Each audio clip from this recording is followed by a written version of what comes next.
Hotel Alfer, Ciudad de México, 1961. Una mujer joven estadounidense se queda sola en una habitación después de que sus barbitúricos hacen su trabajo. Se llamaba Marion Roberts. Tenía poco más de 20 años y guardaba un secreto que, según relataría décadas después el propio hijo de Cantinflas en entrevistas concedidas a la prensa, el comediante más grande de México movió cielo, mar y tierra para que jamás llegara a los periódicos. Solo se filtró una fotografía, nada más. El resto quedó enterrado durante 4 décadas, hasta que el hombre que nació de ese secreto decidió, ya adulto, contarlo con su propia voz. Para el mundo, Mario Moreno era Cantinflas, el peladito, el mimo de México, el hombre que hizo reír a generaciones enteras en la pantalla grande del cine de oro, presidente de la Asociación Nacional de Actores, símbolo de identidad nacional. Las revistas de los años 40 y 50 lo mostraban rodeado de glamour, casado con la bailarina rusa Valentina Ivanova Zubarev desde el 27 de octubre de 1936, dueño de una fortuna que se calcularía, a su muerte, entre 68 y 70 millones de dólares. Un matrimonio ejemplar, un ídolo intachable. Pero detrás de esa imagen pública había una historia que la familia Moreno guardó durante años, la de un hijo cuyo origen mezclaba adopción, una relación extramarital, un suicidio silenciado y, más tarde, una herencia que se esfumó y una generación de nietos golpeada por las drogas y la tragedia. Nosotros hemos rastreado las entrevistas que el propio hijo de Cantinflas concedió antes de morir, los reportajes de medios mexicanos y latinoamericanos que documentaron pieza por pieza esta historia, y los testimonios públicos de los nietos del comediante.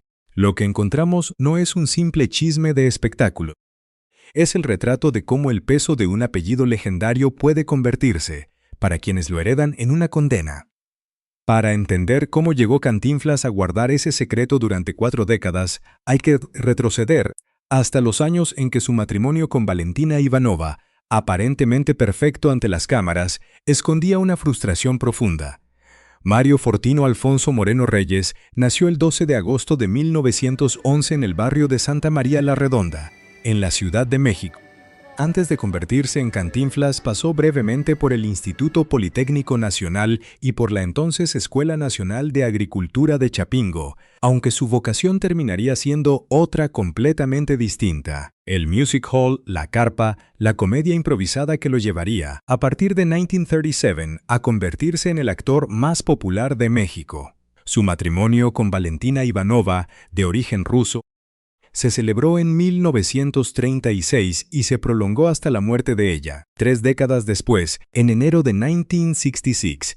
Antes de convertirse en el ídolo que millones reconocerían con solo ver su bigote delgado y su gabardina mal fajada, Mario Moreno pasó por una infancia de oficios improbables: ayudante de zapatero, limpiabotas, cartero, taxista, empleado de billar, boxeador amateur y hasta torero ocasional, de acuerdo con las biografías que reconstruyeron sus primeros años.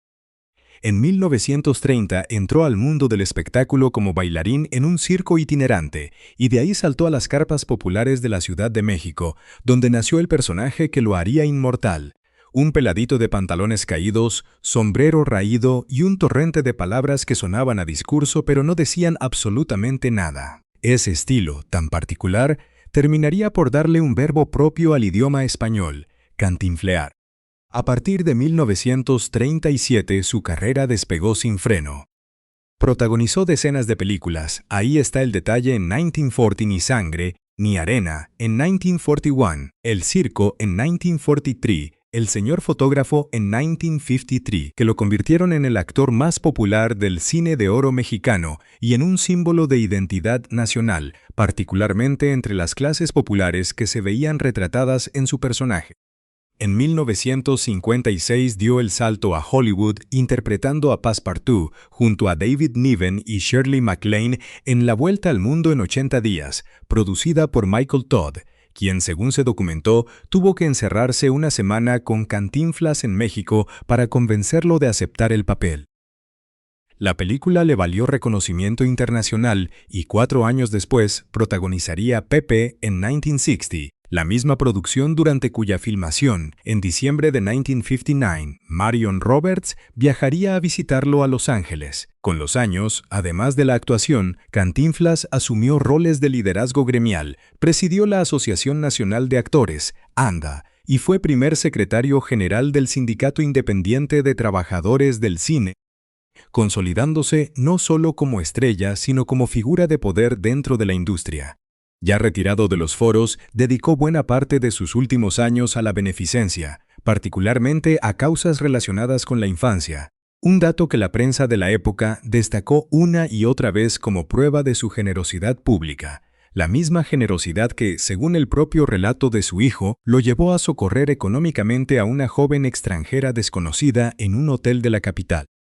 El matrimonio con Valentina Ivanova, sin embargo, nunca pudo tener hijos biológicos. Según relatarían después distintos reportajes que reconstruyeron la historia familiar, tanto Cantinflas como Valentina eran estériles y llevaban años intentando, sin éxito, formar una familia propia. Ese vacío se convertiría, a finales de los años 50, en el punto de partida de todo lo que vendría después.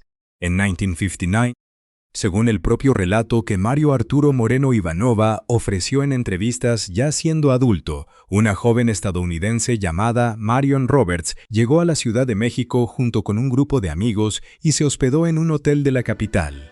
Los días pasaron y el grupo se quedó sin dinero para cubrir la cuenta. Sus acompañantes, de acuerdo con esa misma reconstrucción, terminaron por abandonarla en el hotel. Fue entonces cuando un trabajador del lugar le sugirió que buscara ayuda con Cantinflas, conocido en esos círculos por su disposición a socorrer económicamente a quien lo necesitara.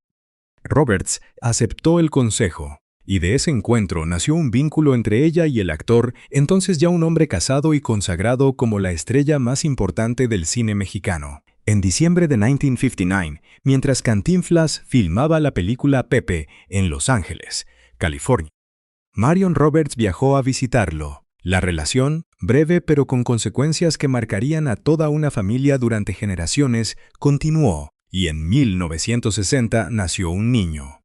Aquí es donde el relato público se bifurca en dos versiones, ninguna de ellas jamás confirmada de manera oficial y definitiva por la familia Moreno, y que nosotros presentamos exactamente como distintos medios las han documentado, sin afirmar cuál es la verdadera. La versión oficial, sostenida durante años tanto por Cantinflas como por Valentina Ivanova, fue que adoptaron legalmente a un niño después de años de intentar sin éxito tener descendencia propia. La segunda versión, la que circuló como rumor persistente en el ambiente del espectáculo mexicano y que terminó confirmándose parcialmente gracias a las propias declaraciones del hijo ya adulto, sostiene que el niño era en realidad hijo biológico de Cantinflas y de Marion Roberts, y que Valentina lo incorporó a la familia como si fuera adoptado para proteger la imagen pública del matrimonio. El bebé fue registrado con el nombre de Mario Arturo Moreno Ivanova, llevando los apellidos del matrimonio. Y aquí comienza la parte más oscura de esta historia, la que Cantinflas trabajó durante más de 3 décadas para mantener fuera del alcance de la prensa. Un año después del nacimiento, de acuerdo con lo que Mario Arturo relató en una entrevista ya siendo adulto, Marion Roberts intentó recuperar a su hijo. Se comunicó con Cantinflas para pedirle que se lo devolviera. La respuesta del actor fue tajante. Era imposible, porque el niño ya había sido registrado legalmente con los apellidos de su matrimonio con Valentina. Para la joven estadounidense, según la misma reconstrucción, esa negativa representó un golpe del que nunca se recuperó por completo. En 1961, Marion Roberts murió por una sobredosis de barbitúricos en el Hotel Alfer de la Ciudad de México. Fue un suicidio, y de acuerdo con las palabras que el propio Mario Arturo Moreno Ivanova utilizó años después para describir la reacción de su padre, Cantinflas hizo todo lo que estaba a su alcance para que el hecho no se convirtiera en un escándalo público. Mi papá movió cielo, mar y tierra para que no se hiciera mucho escándalo, declaró Moreno Ivanova en una entrevista recogida por medios latinoamericanos. Lo único que salió fue una fotografía nada más. Durante más de 3 décadas, mientras Cantinflas seguía siendo celebrado como el ícono más querido del cine mexicano, la historia completa de la muerte de Marion Roberts permaneció fuera del conocimiento público. Lo que ustedes veían en la pantalla, en las portadas de revistas, en las galas y homenajes, era la mitad de la historia. La otra mitad estaba enterrada junto con una joven estadounidense en algún panteón, y con ella la verdadera historia del origen de Mario Arturo Moreno Ivanova. Valentina Ivanova, según relató después su hijo, lo recibió en la familia con cariño genuino desde el primer momento. Inmediatamente me acogió con todo su amor y fue mi madre por los próximos 5 años, diría Moreno Ivanova. Esos 5 años terminaron en enero de 1966, cuando Valentina murió. Mario Arturo tenía apenas 5 años cuando perdió a la mujer que había sido, para todos los efectos prácticos, su madre. A partir de ahí, la vida de Cantinflas como padre soltero de un niño pequeño, sin la presencia de Valentina, comenzó a moldear una relación que distintos reportajes describirían más tarde como distante y marcada por las ausencias propias de la carrera de un actor en la cúspide de su fama. Mario Arturo creció rodeado de comodidades materiales extraordinarias, heredero en potencia de una de las fortunas más grandes construidas por un actor latinoamericano en el siglo XX, pero también, según relatos posteriores de familiares y allegados, sin la contención emocional suficiente para procesar las pérdidas que había atravesado desde su primera infancia. Una madre biológica que se quitó la vida al no poder recuperarlo, y una madre adoptiva que murió cuando él tenía 5 años. Casi 3 años después de la muerte de Cantinflas, ocurrida el 20 de abril de 1993, su biógrafo publicó un libro que añadió una capa más de complejidad a la historia familiar. Además de Mario Arturo, el único hijo que el comediante reconoció legalmente, el actor habría tenido 2 hijos más a quienes nunca reconoció públicamente. La existencia de esos 2 hijos no reconocidos nunca fue confirmada con la misma solidez documental que el caso de Mario Arturo, y por eso la presentamos aquí únicamente como lo que es, una afirmación biográfica publicada después de la muerte del actor, sin que la familia Moreno la haya corroborado de manera oficial. Cuando Cantinflas murió el 20 de abril de 1993 en la Ciudad de México a causa de una metástasis de cáncer de pulmón, según se reportó en su momento, dejó tras de sí no solo un legado artístico incuestionable, sino también una fortuna que la prensa especializada calculó entre 68 y 70 millones de dólares, distribuida en cuentas bancarias en distintos países, incluyendo México. Mario Arturo Moreno Ivanova, como único heredero legalmente reconocido, se preparó para gestionar ese patrimonio. Lo que encontró lo dejaría, según sus propias palabras en entrevista, completamente desconcertado. La cuenta bancaria en la que se esperaba encontrar buena parte de esa fortuna, de acuerdo con el propio relato de Mario Arturo recogido por medios mexicanos, tenía apenas 13,000 pesos. Los ejecutivos bancarios no supieron explicarle qué había ocurrido con el resto del dinero al que, en teoría, él tenía derecho exclusivo. En paralelo, Mario Arturo enfrentó una batalla legal con un primo suyo, quien reclamaba que el comediante le había dejado una parte del patrimonio. La disputa se extendió durante años. Al final, los tribunales determinaron que Mario Arturo se quedaría con la herencia, pero para entonces buena parte de la fortuna original ya se había esfumado en gastos legales, ventas de bienes y, según acusaciones de familiares cercanos que la prensa recogió posteriormente, en los propios excesos personales de Mario Arturo. Aquí está la contradicción que ninguna revista de sociales de los años dorados del cine de oro habría podido anticipar. El hombre que hizo reír a millones, cuya imagen se convirtió en sinónimo de picardía inofensiva y de identidad mexicana, dejó tras de sí una fortuna que se evaporó en menos de una generación, y un hijo que pasó buena parte de su vida adulta lidiando con adicciones y con una relación fracturada con sus propios hijos. Durante los años siguientes a la muerte de su padre, Mario Arturo se dedicó, según documentó la prensa mexicana, a preservar y promover el legado de Cantinflas. Organizó exhibiciones con las pertenencias del comediante, participó en conversaciones con el productor Juan Osorio para una eventual serie biográfica sobre la vida de su padre, y vivió de cerca la producción de la película Cantinflas, estrenada con el actor español Óscar Jaenada en el papel principal. Públicamente, era el guardián del legado. Privadamente, de acuerdo con el testimonio que su primera esposa, Abril del Moral, ofrecería después a distintos medios, Mario Arturo enfrentaba una batalla propia contra el alcohol y la cocaína, una batalla que, según ella misma declaró, terminaría por arrastrar a sus propios hijos. Los 3 chicos han consumido drogas, declaró Abril del Moral en entrevistas recogidas por la prensa mexicana, describiendo además a Mario Arturo como una persona con problemas serios de alcoholismo y adicción a la cocaína. Del primer matrimonio de Mario Arturo con la propia Abril del Moral nacieron 2 hijos, Mario y Valentina Moreno del Moral. De su segundo matrimonio, con Sandra Bernat, nacieron Mario Patricio Moreno Bernat y los mellizos Marisa y Gabriel Moreno Bernat. Fue precisamente en esta tercera generación donde el patrón de tragedia familiar alcanzaría su punto más doloroso, y donde entramos, a partir de aquí, en terreno donde solo podemos apoyarnos en lo que los propios protagonistas, algunos de ellos con vida hasta el día de hoy, han declarado públicamente ante cámaras, micrófonos y periodistas identificados. Nada de lo que sigue proviene de fuentes anónimas ni de especulación sin sustento.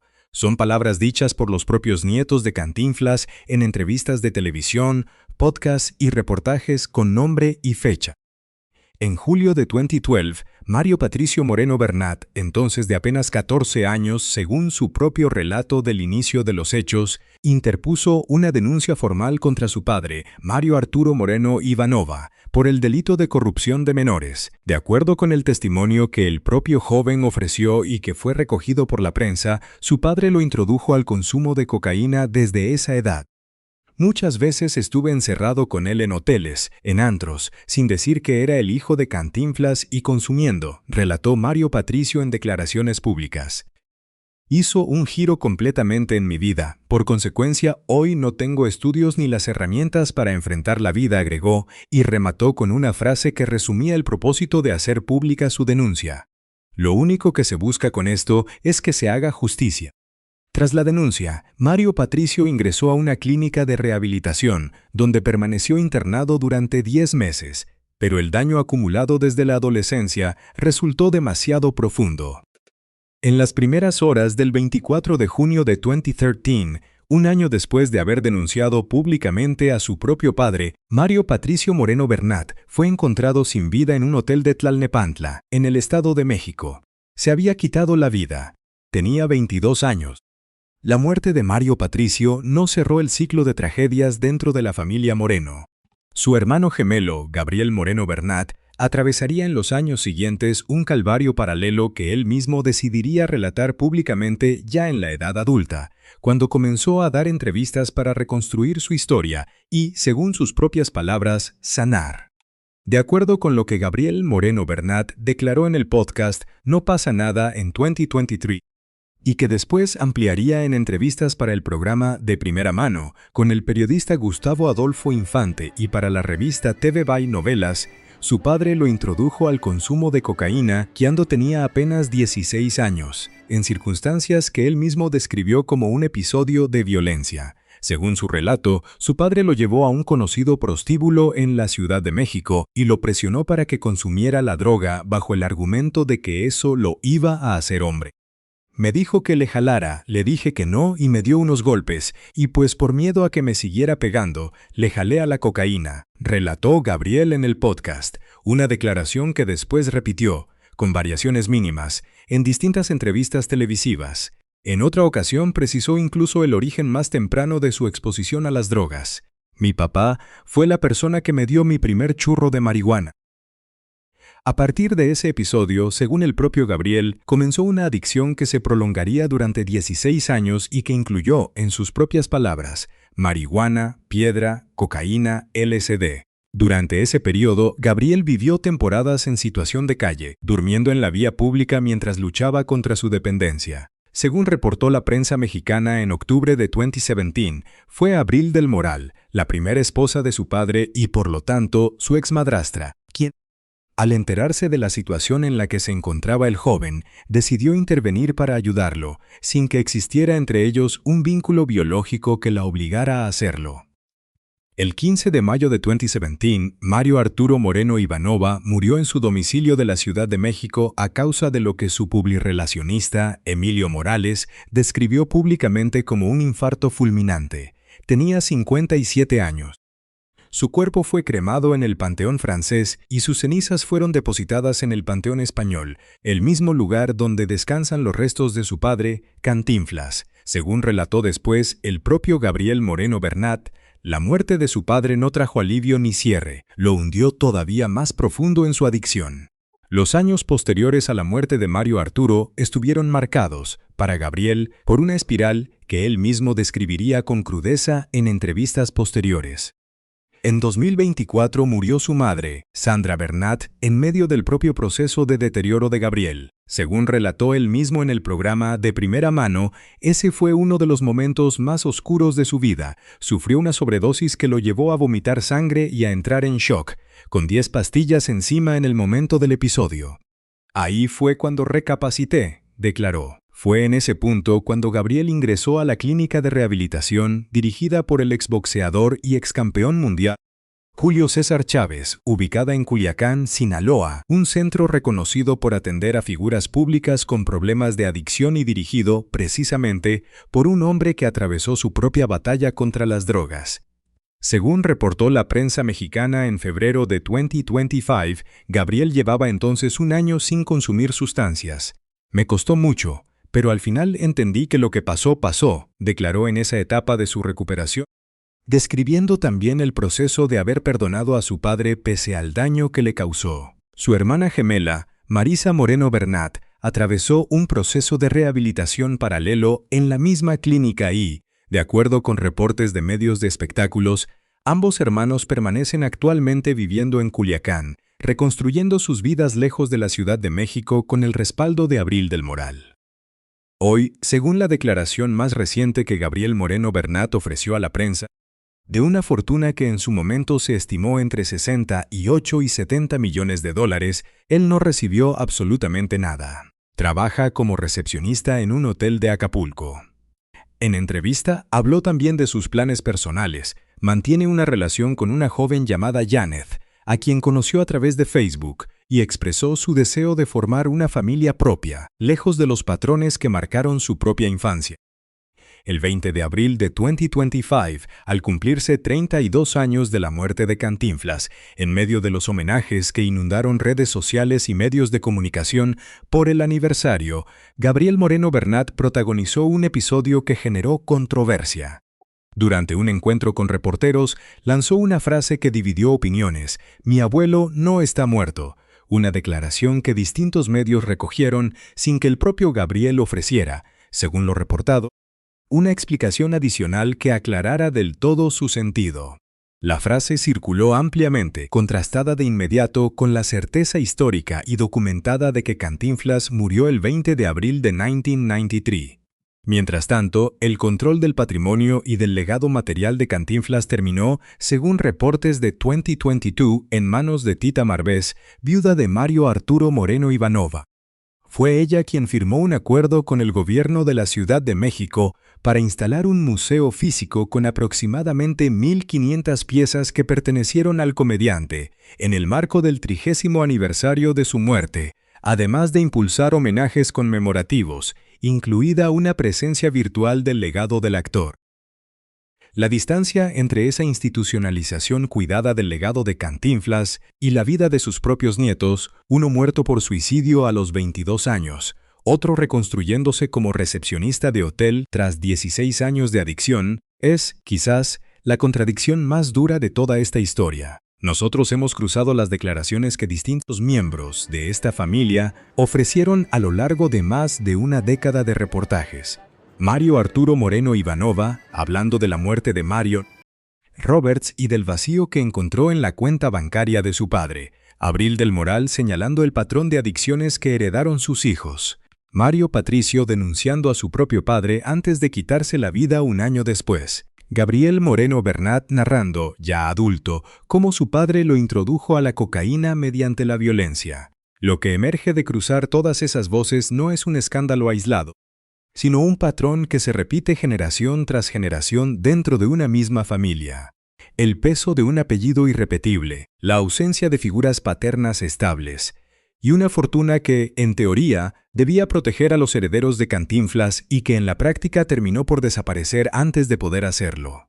¿Cuántos de ustedes, al ver las películas de Cantinflas, al escuchar su nombre asociado para siempre con la risa fácil y la picardía entrañable del cine mexicano, imaginaron que detrás de esa imagen había una mujer que se quitó la vida en un hotel en 1961, silenciada durante más de 3 décadas? ¿Cuántos sabían que el hijo que Cantinflas dejó como único heredero legal terminaría encontrando 13,000 pesos donde se esperaban millones de dólares? ¿Y cuántos sabían que 2 generaciones después, uno de los nietos del comediante más querido de México se quitaría la vida a los 22 años? Mientras otro dormía en la calle antes de reconstruirse, ya adulto, como recepcionista de un hotel en Acapulco. La versión pública decía que Cantinflas era, sencillamente, el hombre que le regaló la risa a México. La realidad, documentada por sus propios familiares en entrevistas concedidas con nombre y apellido, es más compleja. Un hombre que amó, que ocultó, que protegió su imagen pública a cualquier costo y cuyo legado terminó pesando, más que beneficiando, sobre las generaciones que vinieron después de él. Esta no es una historia sobre villanos ni sobre héroes. Es una historia sobre lo que ocurre cuando el mito público y la realidad privada de una familia se distancian tanto que terminan por no reconocerse entre sí. Cantinflas construyó, frente a las cámaras, la imagen del mexicano ingenioso, humilde y entrañable que se hace querer con una sola sonrisa. Puertas adentro, su propia familia libró batallas que ninguna película pudo jamás mostrar. La de un hijo buscando desesperadamente recuperar a su madre biológica antes de morir. La de un heredero enfrentando el vacío de una fortuna que se esfumó, la de una tercera generación atrapada entre las adicciones, la denuncia pública y, en más de un caso, la muerte prematura. Hoy, mientras el nombre de Cantinflas sigue proyectándose en homenajes, museos y retrospectivas del cine de oro mexicano, la pregunta que queda flotando es otra: ¿cuánto cuesta en realidad cargar con el apellido de una leyenda? Para Gabriel Moreno Bernat, la respuesta pasó por 16 años de adicción, por dormir en la calle y por reconstruirse, ya adulto, lejos de los reflectores. Para su hermano Mario Patricio, esa misma pregunta no tuvo respuesta. Se quitó la vida a los 22 años, un año después de haber pedido justicia públicamente. Nosotros hemos contado esta historia con las fuentes que existen, las entrevistas del propio Mario Arturo Moreno Ivanova antes de morir, los reportajes que durante más de una década documentaron el destino de esta familia, y las palabras que los propios nietos de Cantinflas han decidido compartir públicamente, con su nombre, sin esconderse. Lo que queda después de cruzar todas esas voces es la sensación incómoda de que el legado más grande del cine de oro mexicano convive, hasta el día de hoy, con una historia familiar de la que muy pocos hablan en voz alta. ¿Ustedes creían conocer completamente la historia de Cantinflas? Cuéntenos en los comentarios qué parte de este relato los sorprendió más. Y si quieren conocer más historias donde el brillo del espectáculo esconde realidades que pocos se atreven a contar, quédense, porque en el próximo video seguimos cruzando expedientes, entrevistas y archivos que la industria del entretenimiento preferiría dejar en el olvido.